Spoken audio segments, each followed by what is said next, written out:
Hi there! I know you guys love a good sound, so that's why you have to watch my new interview with Jeff Jacobs from J Quarter that I made in Denver at the Rocky Mountain Audio Fest. So like, share and subscribe to my channel. See you, enjoy! Okay. Hi, how are you doing? Pretty good, pretty good. Pretty good. Are you tired? A little bit. Did it go well for you? So far, so good, yeah. Okay, good, great. So tell me how is it going and what you brought here? Every year we like to bring something a little new, a little different. We've been doing this since 1968. Been a Techniques dealer all that time. We specialize in the reel-to-reels. We've always been tape people. Love the sound of it. We think it's the best source you can get. So it's kind of in our blood, really. And when Techniques came out with a new product, they contacted us and wanted to know if we'd be willing to be a dealer and to try to expand. When did it happen? When did they contact About you? 4 years ago. 4 years ago. Yeah. We've been a dealer ever since, and we've continued to do the reel-to-reels. And I would say most of the jobs that we do are people calling us that want a specific model, specific style and color and all that stuff. Cosmetics seems to be very important to a lot of people. They want something in their main listening room that complements the room and the furniture and whatnot. So the cosmetic aspect is quite important to most people. What do you enjoy most in this process? I love the music. I'm 71 Great. years old now, and I've been doing this all my life. And if it wouldn't be for my enjoyment of music, I wouldn't be doing this.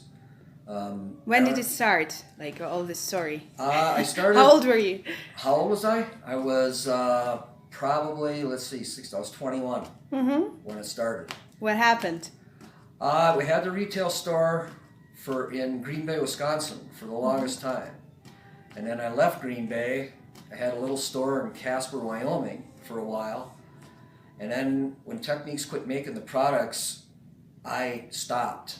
And I did old cars until about year 2000. And then when Techniques came back into play, I became a dealer again. And it was about 10 years ago or so, I'd say, I ran into a Techniques reel-to-reel at an estate sale up in Seattle. And we had sold reel-to-reels, all the brands throughout the years when we were in retail. So I knew that the Techniques was a great machine.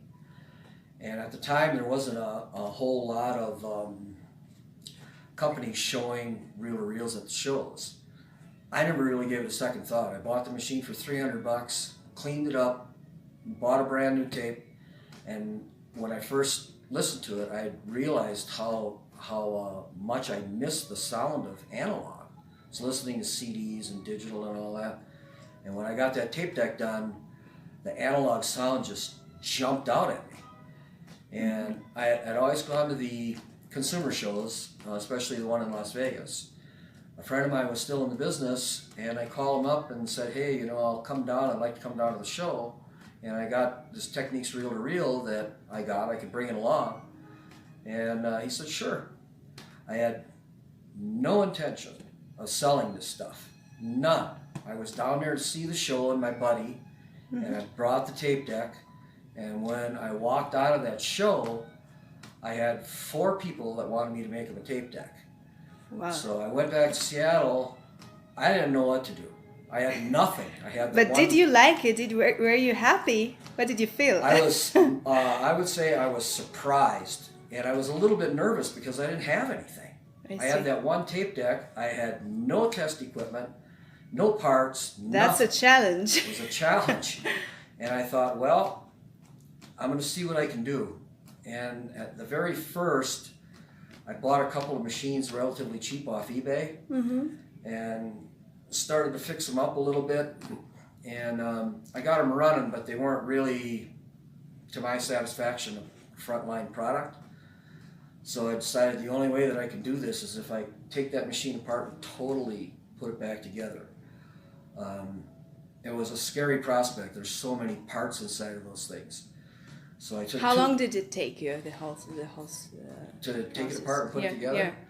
to make it? The very first time I did it, I had two machines side by side. And there were so many parts in there, I didn't dare take one totally apart. I didn't think I'd ever get it back together. So I took one about halfway apart, left the other one sitting there so I could see how everything went. And then I took a third machine and I went even further. So I had one that was gutted down, one here and one here that were at different stages of disassembly. So I knew how to get that first one back together. And once I got that first one back together, needless to say, when I hit the power button and play, I was hoping it would work. It did. What a relief! Yeah, it was a relief. And I would say after I got the second or third machine together, it became second nature to me after that. Everything made sense, the mechanics and all that. And Wow. I realized that this is something I wanted to do. It wasn't for money. I didn't do it to get in and make money. I did it because I love the music. Yeah, that's And it was fun. I mean, I always enjoyed it. Like the story with music? When did you start listening to music? When did you understand that you love it, that you want to? All my life, I think. Well, Your parents were musicians, or no. My parents were hard workers. We never had a stereo in our house. We were lucky we had a black and white television. This is interesting. Really. But where did you hear it for the first time? Like In a you car. remember in a car? Yeah, I heard What tape was in it? a car. What was it? The car? No, the music. If you remember. Couldn't tell you. You don't know. Don't know. But what did you think? How old were you? I was probably 17. Mm-hmm. And that's the first time that I had heard music at a louder level, and I was surprised. Was it something a classical rock, No, country? it was like a jazzy. I think it was something. Earth, Wind, and Fire. If I Oh, remember okay. right. Wow, that's cool. Yeah, I love it. And, it was on a little cassette tape, and, it kind of amazed me that that little cassette could put that kind of sound out. So I just got interested in tape, and started at stereo store with one of my friends. Started handling some lower end products, and gradually worked our way up into the bigger stuff. But I always had tape recorders, whether it was an 8-track, cassette, L cassette, reel to reel, whatever. I always loved the sound of tape. Mm-hmm. So in the 70s, when these manufacturers started getting real serious, Revox, Studer, Sony, Technics, Pioneer, all of them started 10-inch machines, getting really good machines. We had them all in the store. So I was lucky enough to grow up in that era where I was able to play with all this stuff, get to know it. And I just always loved it. What do you think about the future of this stuff? What's happening now in audio industry? Does it have any future? I would say it's here to stay no matter what, simply because it's the best source. It literally sounds better than any other source. And most people will agree with that. I've been in contact with the people at Technics in Japan, trying to see if they would be willing to make a machine again, because their machine is a dynamite machine, always has been. I haven't gotten a flat no. It's like we don't have any plans at this time. Mm-hmm. When they came back with the heavy-duty turntables, they had a lot of requests for it, but one of the deciding factors over there was that some of the guys that were responsible for making the turntables in the first place were still alive. They were around 90 years old, but they were still alive. So they were able to gather up some of these people to make the new turntable, and they still had that knowledge. So it was a task for them to do it, but it was a lot easier of a task because the people that knew how to do it were still there. Well, the reel-to-reel is not that case. The people involved in the design and everything of that were all dead. So they're sitting there right now with all digital stuff, really good digital stuff, and an analog turntable. And I really do believe that they know the sound quality is the best with tape. It's just getting them to say yes, but without any of those people alive, they're kind of, wondering in no man's land. That, they'd have to start over basically. I see. I've offered to go over there, stay over there as long as I had to help with the design of a new machine. They had like four to six models, and for what most people need and want, I know how to incorporate all of those options on those 4 machines to make one machine. I wouldn't have to have all these models any longer. I'm very, very confident that I could help them with that design. I'm still willing to do it if they think they might want to. I don't know if it's what might make them come off the fence would be how many are we going to sell, how much are we going to make, or can we do it and how long it'll take. I don't know. I'm certainly not going to give up because I do believe it's here to stay. It wouldn't have progressed like it has if it wasn't a good product. And I've been doing, 10 years ago that event in Las Vegas, and I started with nothing. I'm up now to, I have over 150 machines in stock, all the models. So, but the event in Las Vegas is huge. It's the best in the United States, or my inventory? Yes. Yeah, or the one you were talking about. We sell these things worldwide, so I mean we have customers all over the world. But it's the best show, in your opinion. It's Yeah. in Las Vegas. Okay. So I'm 100% confident it's not going to stop. It's just that right now the only way for these people to get these machines is to have someone take an existing machine and rejuvenate it as good as they can. I picked the techniques at first because I thought they were the best machine. I still do. Mechanically, they're an electromechanical marvel, really. And a lot of the parts and machines were somewhat readily available because they made so many of them. As far as acquiring all these machines, I didn't go out on eBay and buy them. Oddly enough, most of them came from colleges where they had music programs. They put them in a closet when digital came out. So I've already gotten a dozen machines. How do you find them? You contact all the colleges? They call you. They know you. Okay. They heard of me and they call and we've got this stuff. Do you think you might want it?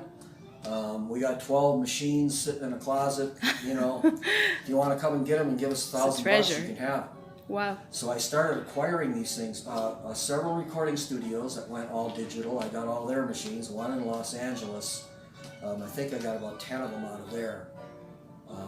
So over a 10-year period, one way or another, I've been able to acquire a lot of machines. I'm not hurting for inventory, and I have all the models, so if someone wants this one or that one or whatever, I can make it for them. Wonderful. I'm backed up. I have been for a few years. It takes me about 60 days to build a machine from start to finish. And what I do with every customer, because they're all different. They all want a different color. They all want something different. How do you like to work? How do you work at night? No, I'm up early in the morning. I'm usually out by my bench about 6 o'clock, and I work until 3 or 4 in the afternoon. I don't really take any days off because sitting in a weekend on a Saturday or Sunday, what am I going to do anyway? Yeah. So I might not spend as much time on a weekend, but I'm doing this every day. And how do you test it? Do you have any preferred tape or music? We use ATR tape. It's a newly manufactured tape, and I have all the MRL calibration tapes. So these machines are made and calibrated to use ATR tape, and the tape is phenomenal. I mean, it'll handle a tremendous signal compared to the old tapes, so you can really wind up the record levels without any distortion. You end up with a real dynamic tape. I make all my own tapes directly from a CD on my workbench right to the tape deck, so I don't go out and buy $400 or $500 tapes for the shows. And I find it's just me. I know there'll be a lot of guys that might not agree, but I believe I can make a better tape than you can buy. Now, yours here that we're listening to, I think they're an exceptionally good tape. Thank you very much. You know, and So I'm nice not of you. just saying that because Yeah, you're thank you. here. I'm so happy. I've listened to a lot of those pre-recorded tapes, and it's really a roll of the dice. You know, for someone to pay $400, I can honestly say, and I truly believe I can make a tape that's better than most of the high-priced tapes that are out there. And I think the reason being, you know, if people understand how these so-called master tapes are made, the recording studio, in the first place, will have a 2-inch tape or a 1-inch tape, bunch of tracks on there. That tape doesn't leave that studio. You know, I mean, there might be one or two somebody can sneak out or whatever, but that basically stays there. So if somebody wants to make a tape to sell, they have to get a copy of that master. That then goes to another place that will take that second generation tape and dub it down to a 1/4 track machine or a 1/4 inch machine, 2-track. So in essence, what you're getting most all the time is a 3rd generation tape. It's not a master. The master's in the studio. Now, quality-wise, back in the 70s when we were listening to records, some records sounded better than others. It's just the way it was. If you got like an A&M record, Herb Albert's company, or a GRP, or a Sheffield Lab, or several of those companies, those records sounded great. Some of the other records sounded terrible. And reason being, you know, bands back then, even today probably, they had to rent these studios for so many dollars an hour. They get in there, they don't have a huge budget. They have to go to a studio that might not have the absolute best equipment. So they know they got to be in and out in 2 hours or 3 hours. So the guy sitting by the mixing console, he doesn't have a ton of time to sit there and try this or try that, you know, to work it out as good as they can. They get in there and they get that job done and get that album made, and whatever it is, it is. If it's not that great, it's not that great, but they get that thing done. Others have the better equipment, they have the time, the wherewithal to do 10 or 15 takes or whatever in order to get that sound as good as it can be. So when you end up with a 3rd generation tape of that master, you end up with a pretty good sounding tape. But it's a roll of the dice. I mean, you know, if there's 100 titles out there, I would venture to guess that 75 of them don't sound that good. Another factor is the selection of the music. There's copyright laws. So if there's like a current modern pop album that a lot of people listen to, for the most part, something like that's going to be nearly impossible for somebody to reproduce because they got to pay a huge copyright fee, and they're never going to sell enough tapes to recover their investment. So the titles are obscure for the most part, because the guys don't have to pay huge copyright fees, or in some cases they don't have to pay any. So to me, I'm glad to see the pre-recorded tapes out there because it brings a lot of interest to tape itself. It's not too often that I hear a tape like yours that I can really say, yes, that really sounds great. It's not that often that happens. I'm very lucky to be here. You can imagine how happy I am. Yeah, I'm telling it. I'm telling you the truth. It's exactly how it is. Thank you very much. So it's easier for me to get a case of ATR tape, which is great tape, sit by my workbench with a halfway decent CD player, nothing major, no $1,000 patch cords or anything like that. You know, a halfway decent patch cord coming from the CD player right into the tape deck. I can listen to my little system there while I'm doing the recording. Every time I do it, if I switch in between the CD and the tape sounds better. Technically, logically, I don't know. I mean, we're analog creatures, so maybe we respond to analog better than digital. It doesn't wear on you. But the sound is like deeper, thicker. You know, everybody uses the term warm.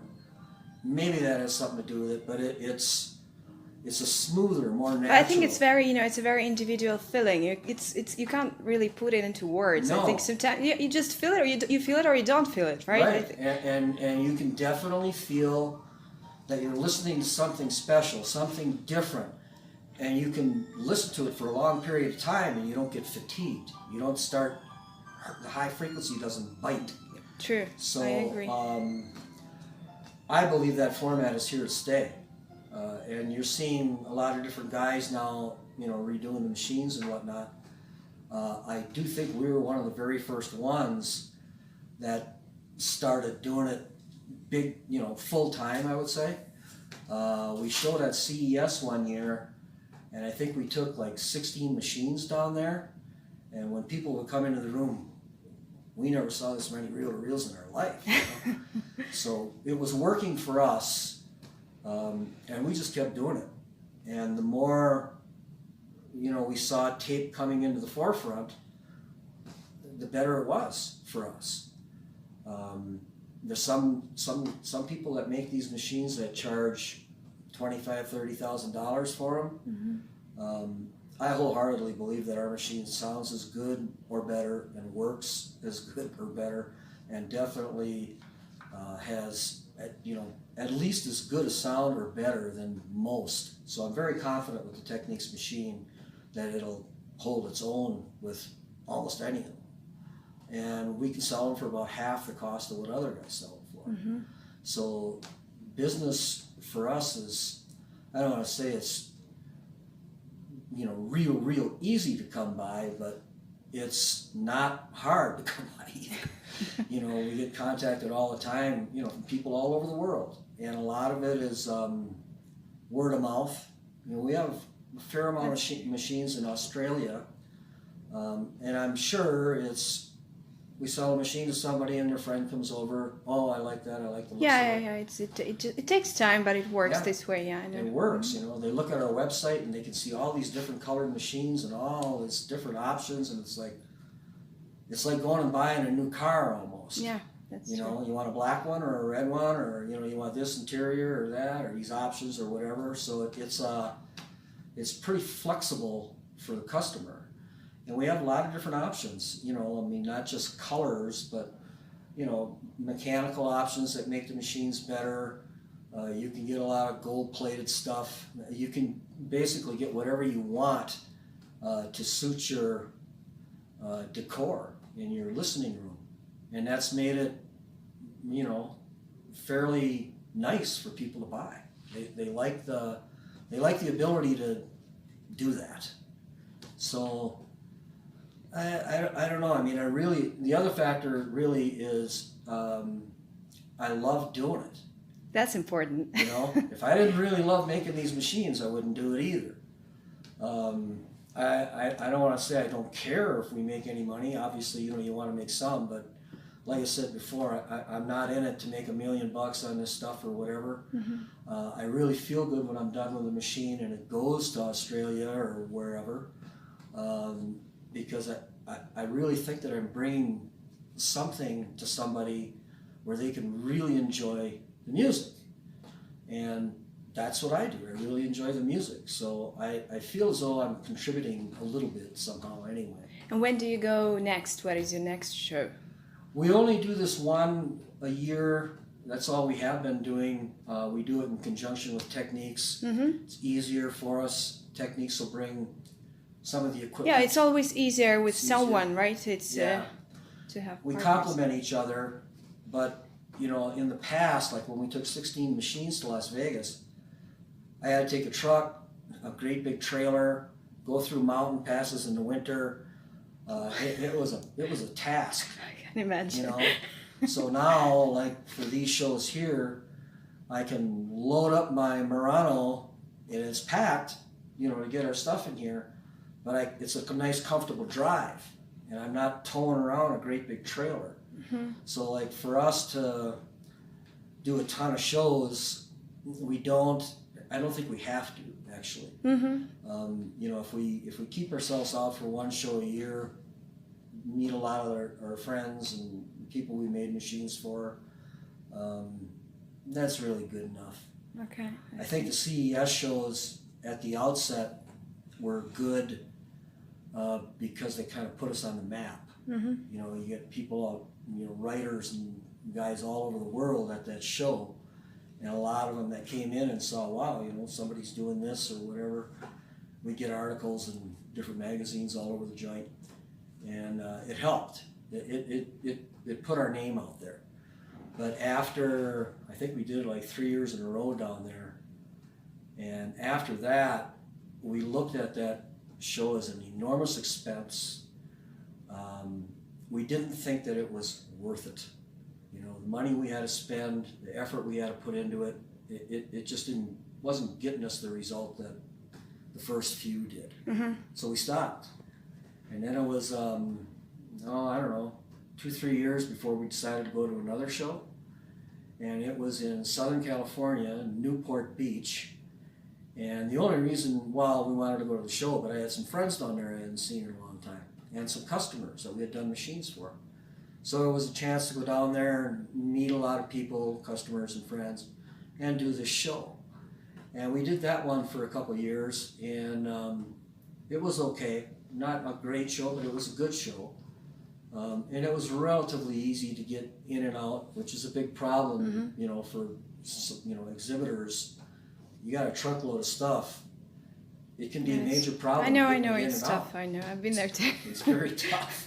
And a lot of times it gets to be a deciding factor in whether you go or not. Like to go to Las Vegas, it's not just driving that truck and that trailer. It's getting in and out of that Venetian hotel. It can be a major problem. And getting out of there on a Sunday when the show ended, where you got to sit in your room till midnight to get your packing boxes back, it's not only frustrating, I mean, it's just, it ends up being no fun. I know, I imagine. So this show is fun. We can drive here in 2 days. I don't have to have a truck and a trailer. We do it in conjunction with Techniques, which makes it a lot easier. And I don't see that we'll be changing that for the foreseeable future. I mean, we plan on being here every year. This will be the only show that we do. Okay, I see. Next year we'll probably bring more machines. Last year we had 4. We have had some people say, wow, you know, how come we only brought 2 machines this time? So we may bring 4 machines next year. We'll see. We'll see how it works out. So I'll see you next year then. Oh yeah. Maybe even earlier. You'll be here for sure. So thank you very much. It's a great interview. Thanks a lot.